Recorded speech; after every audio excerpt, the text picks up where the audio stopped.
Welcome to the Swing Trading with Cycles channel. We're going to do our update on natural gas today. It's March 11th, 2023. It's the weekend update. If you're new to the channel, welcome.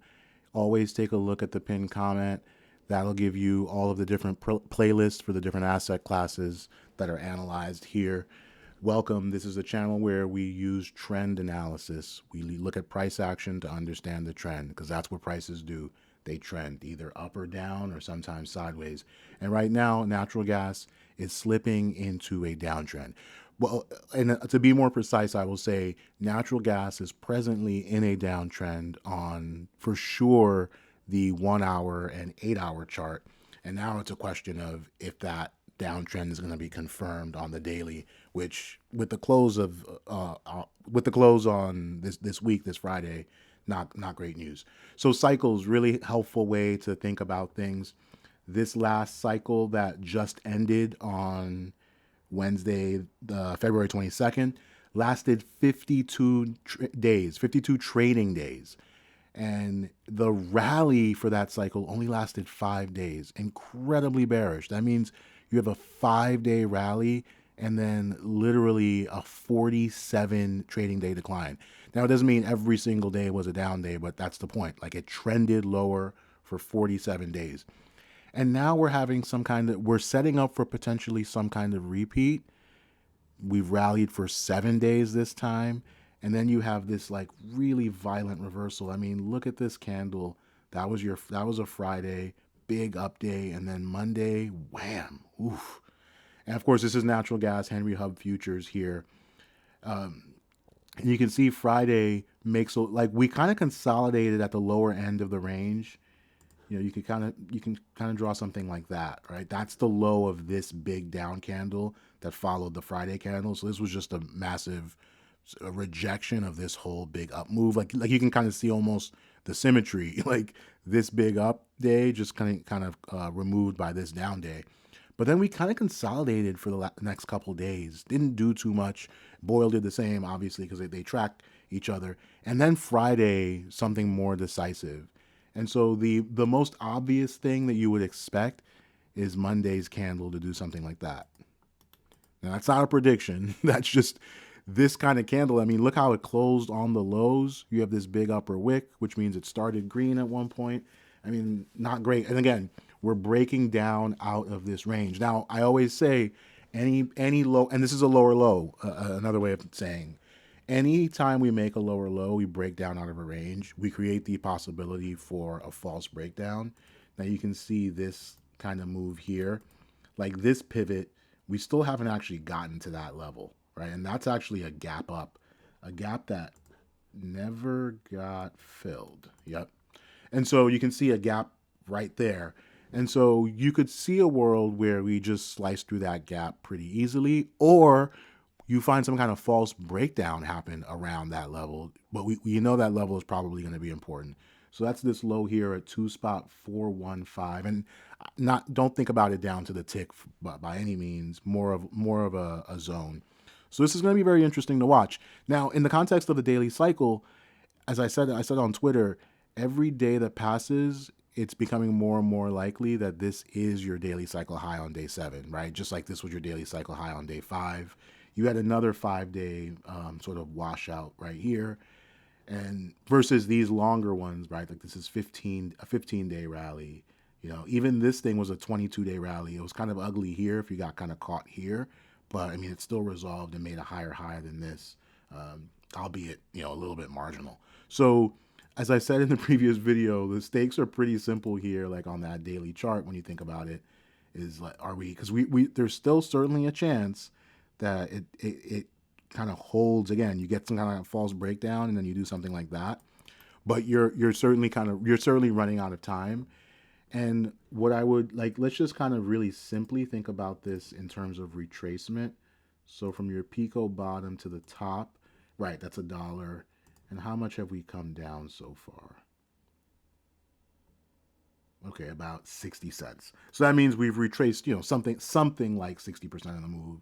So we're certainly above that 50% mark retracement. But again, we still haven't kind of hit this pivot. So it's going to be interesting to see, because you had these two big green days, and then this is where the move really kind of took off. So it's a question of, are we, like, we've basically given back this whole move. And so is it going to hold the line here? Does this become a sort of rally point, and then this becomes an epic higher low? Or is this the start of, like, a bigger droop down and then another lower high and then another lower low? We're going to be watching that very closely. Right now, the odds suggest lower. And if we look at the weekly chart, look at how we close. As I talked about on Twitter, the weekly close is going to be really important. I mean, man, we closed pretty decisively below the last week's low. That's not good. That's just never good. And in really practical terms, that makes this a swing high. That's what a swing high is. A swing high is what's left behind after a lower low is made. And in this case, it would be a swing high on this weekly chart. And so you could read this multiple ways. You could say, oh, well, you could say this wasn't really a weekly cycle low because we never closed above the 10-week moving average. It was kind of a fake out. And again, there's still a chance, there's always a chance that this thing can get bailed out next week. And imagine you have something like you end up with a candle like this next week, right? That's obviously what you need to to have a chance here. But, like, again, this would become an epic higher low and then a move up. It's going to be pretty, if that's what's going to happen, it's going to be very obvious to see it in real time. And so that's your weekly picture. And so you think about, if that's not the weekly cycle low, and this was a weekly cycle at 26 weeks, this was 40, 41. If we take this at face value and say this is a weekly cycle and this was not the low, and so that was week 16, this would be week 17, 18. I mean, you could see a world. I mean, let's just think about a few quick scenarios. Let's say it's a 20. Let's say it just gets to 20 weeks. I mean, that would be a low, like, next week, obviously, right? But let's say it's somewhere around the 25-week range, because we had that other one at 26. That gets you to somewhere around the middle of April. Now, this is just a good thing to think about in the background as we watch the price action unfold. Like, what kind of weekly cycle kind of shape is this going to be? But at this point, obviously the big question is, are we going to make another low below this week's low here? That would be the sort of ultimate kind of nail in the coffin. Like, okay, well, and still you'd still have a chance at this point. But I mean, again, at that point, you've given up most of the rally, and so you've really increased the odds that you're going to make that lower low. And probably the most important signal, though, is this potential bearish outside candle on the monthly chart. And I mean, look at how this thing is looming. So this candle is holding up the low, and that low is what? 1.967. And so let's think about, the way to think about this is, what is the range on this candle? And we'll look at the same level for the other ones. So the range is 78 cents, right? And so we at this juncture, so at 78 cents, we'd need to go, what is that, about 38 maybe? So if we sort of came down,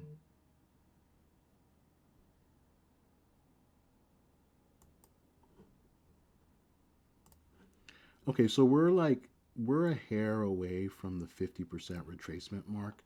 So the way to think about that is, basically, this candle, I'll get rid of it. Like this, I mean, again, this is a potential bearish outside candle forming that we're just watching form in real time. It doesn't mean it's going to happen, but the potential has just opened up.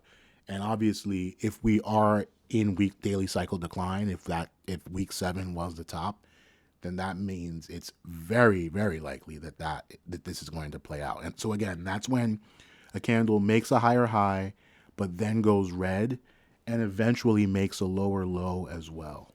That's what this thing is on pace for. Look at that. It made a higher high, and now it's trying to make a lower low. And the way that you kind of gauge that is the same. Think about it as like in the context of retracements. The deeper we get into the range of this candle, the more likely that we're going to give the whole rally back, and it's going to make that lower low. And so this candle is 78 cents in range.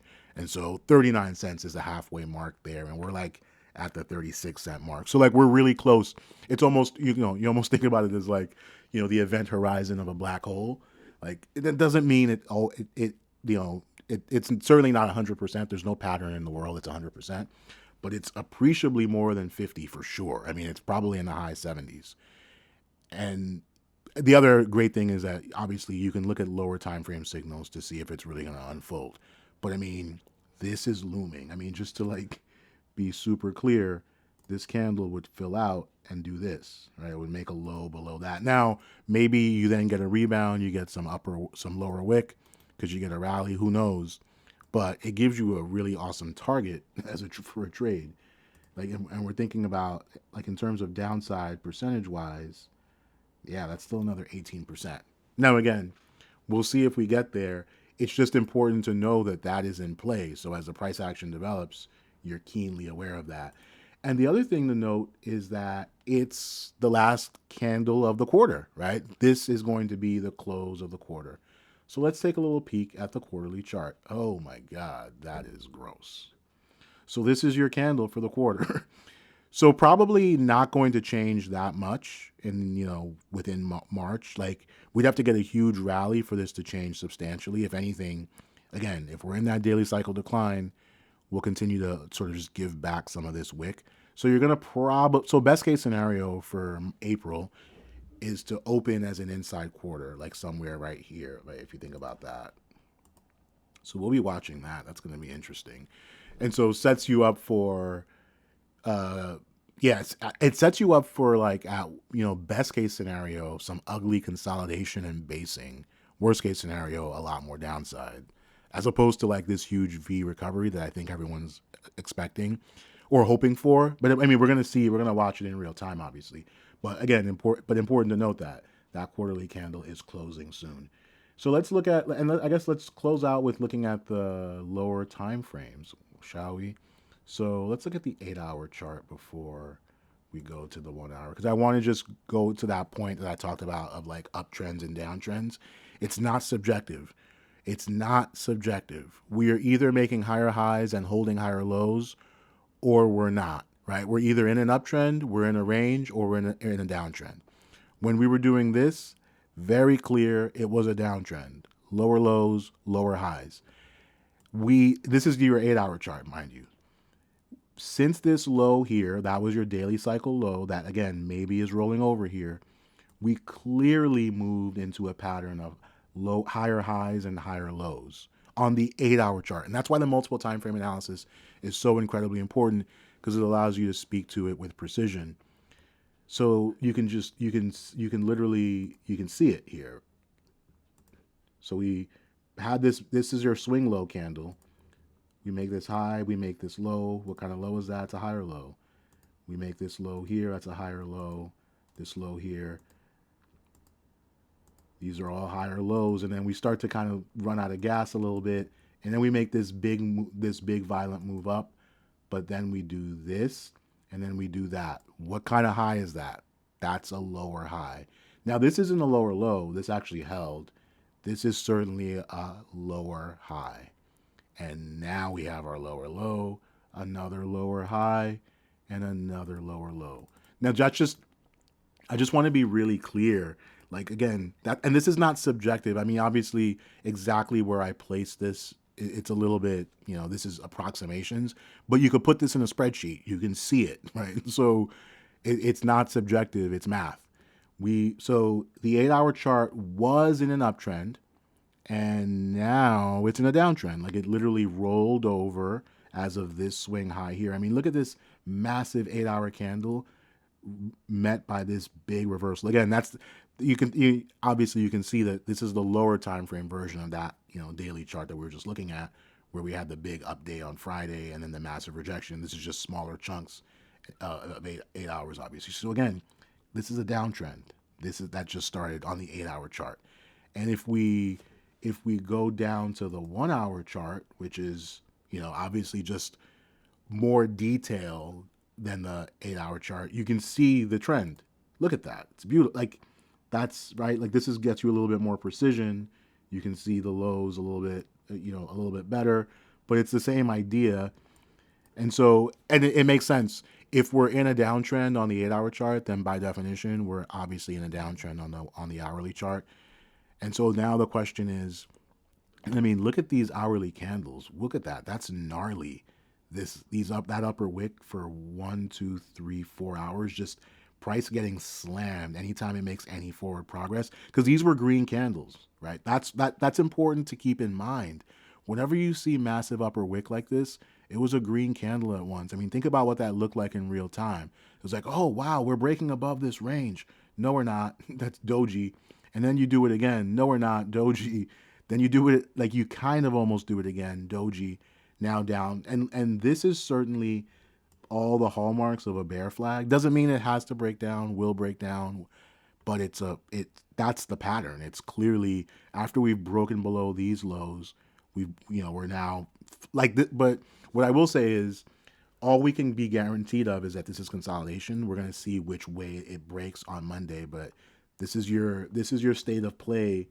And so clearly you need to break above that cluster of lows. Like you can see, this is just really been, again, consolidation for the last 4 hours. So that gives you a pretty clear level. Call it like 2.456 in that neighborhood. So that's natural gas itself. Let's look at UNG and BOIL really quickly because the same patterns apply. Obviously, natural gas, not everyone has access to trading that exactly. So this is UNG, and these are obviously all both at risk of going to new all-time lows. And again, it's not, it's the same patterns, right? Like I don't like again. In the case of UNG, I mean, you can see again that's your big update. Obviously, for UNG and BOIL, they gap down. Like it's more violent because you're not trading overnight, right? So people are just caught kind of holding the bag, sort of thing. And if you look at the weekly chart, just to be clear, we talked about this in the last video and in tweets. That low from last week was 848, and we closed here at where did we close? Oh yikes, we closed at 804. Yikes. So there you go. Like I mean, not great. Again, it could get a rescue package. Let's look at the monthly chart for that bearish outside candle. Ooh, that's not good news. So last month's low to high is 916 to 714. So that's easy math. So that's $1.02, right? So that's a dollar range. And so it would need to come down to basically, or excuse me, a $2 range. It would need to come down to basically around below 814 to be the 50% mark. And so we're at 804, so we're obviously below the 50% mark, just a tad below it. So we're getting to a point where this bearish outside candle, again, targeting new all-time lows, is in play. What kind of percentage move is that? Because this puts us in a similar spot as natural gas, which I think was an 18% move. Well, that's interesting. It would only be a 10% move for this. Huh. Let's see. What is BOIL? Oof, BOIL is even closer to already doing that. That's not surprising because these things magnify the losses. Although that's really interesting. Okay, so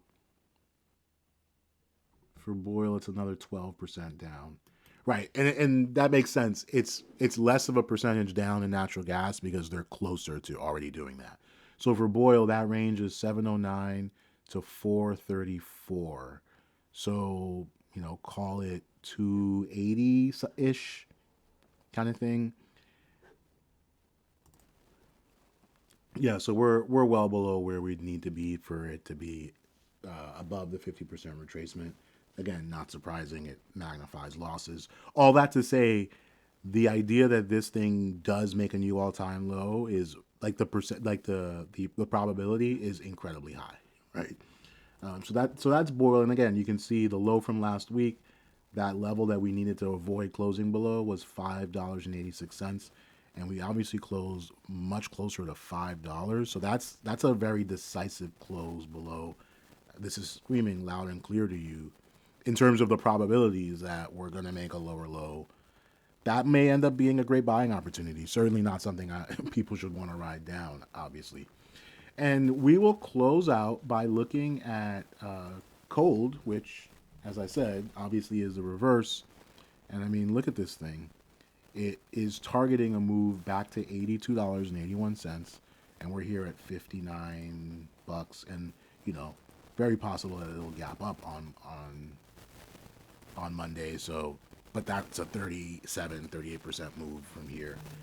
And let's look quickly at LNG. It's a Cheniere Energy, one of the big natural gas names. If you're looking for a way to play natural gas, like a derivative way to play natural gas, and we talked about this in one of the previous videos. I don't always get to this one. It reported earnings around here, so it was a good number, gapped up, and so this marked the daily cycle low of a daily cycle that was very bearish. It topped out on day 7, bottomed on day 32. We now have a high on day 8, and we are starting to potentially roll over here on day 13. So this might be setting up a nice, an interesting short as well. And if we think about the monthly chart, this thing has rallied like crazy, right? What is that? 32. It's been a 32-month rally, so entirely possible, likely in fact, that this becomes these two this structure becomes a bear flag, right? Like think of it as, you have this big expansive move, and then you have something like this to work off that excess. Maybe don't even call it excess, but like retracements have to happen, right? It doesn't have to even go that deep, but a good high probability short. So that could be really interesting. And you think about the weekly cycle context for this, it looks like it might have topped out on week 8. We closed as a swing high on the weekly chart. That's bad news, bears. So this is going to be an interesting one to, again, it had great earnings report, great earnings reaction, I should say, but also just be aware, just like very tactically, it's like this is all the hallmarks of a false breakdown. Again, always be aware, a lower low is an opportunity for a false breakdown, so you want to be careful not to get caught on the wrong side of that. You see something like that, it just kind of runs away. Like this is a retest of that, so you have to make sure you're nimble and looking at both sides. So that is the update on natural gas. We'll leave it at that. Thanks for watching.